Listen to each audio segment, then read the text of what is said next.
ইন্নাল হামদালিল্লাহ ওয়াসসালাতু ওয়াসসালামু আলা সাইয়্যিদিল আমবিয়াই ওয়াল মুরসালিন ওয়া আলা আলিহি ওয়া আসহাবিহি আজমাইন।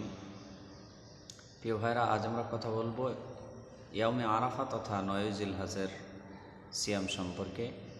৯ জিলহজ তথা আরাফার দিনের রোজা সম্পর্কে নবী সাল্লাল্লাহু আলাইহি ওয়াসাল্লাম বলেছেন, সিয়ামু ইয়াউমে আরাফাতা আহতাসিবু আলাল্লাহি আইয়ুকাফিরা আস-সানাতাল্লাতী ক্বাবলা ওয়াস-সানাতাল্লাতী বা'দা। আল্লাহ রাসূল সাল্লাল্লাহু আলাইহি সাল্লাম বলে, আমি আশা রাখি ইয়াউমে আরাফার দিনের রোজার মাধ্যমে আল্লাহ তাআলা পূর্বর এক বছর এবং পরের এক বছরের যাবতীয় গুনাহখাতাগুলিকে আল্লাহ তাআলা মাফ করে দিবেন। প্রিয় ভাইরা, এবং আরাফার দিন অত্যন্ত গুরুত্বপূর্ণ একটি দিন, যেই দিনে আল্লাহ তাআলা বান্দার দোয়া কবুল করে থাকেন। আল্লাহ তাআলা বান্দার হাতকে খালি ফিরিয়ে দেয় না। তাই আসুন আমরা আরাফার দিনে সিয়াম পালন করি। প্রিয় ভাইরা, এখন কথা হলো, আমরা আরাফার দিনের রোজাটা আমরা বাংলাদেশে কত তারিখে রাখবো? তা আমরা জানি, ইতিমধ্যেই আমরা জেনেছি বাংলাদেশে ঈদুল আজহা হচ্ছে বৃহস্পতিবার। তাই আমরা তার আগের দিন ৯ জিলহজ আমরা সিয়ামটি পালন করতে পারি।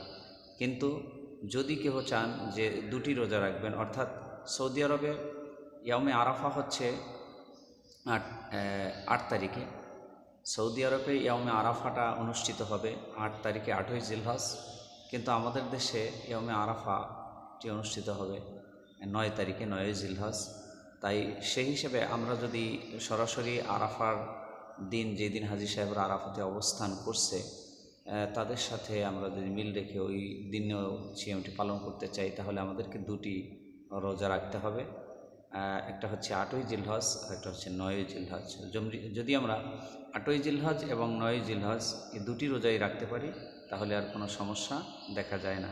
তাই প্রিয় ভাইয়েরা, আসুন আমরা ৮ই জিলহজ এবং ৯ই জিলহজ এই দুটি রোজাই রাখি। সেক্ষেত্রে আমাদেরকে আজকে রাতে, অর্থাৎ সোমবার রাতে সাহারি খেয়ে আমাদেরকে রোজা শুরু করতে হবে।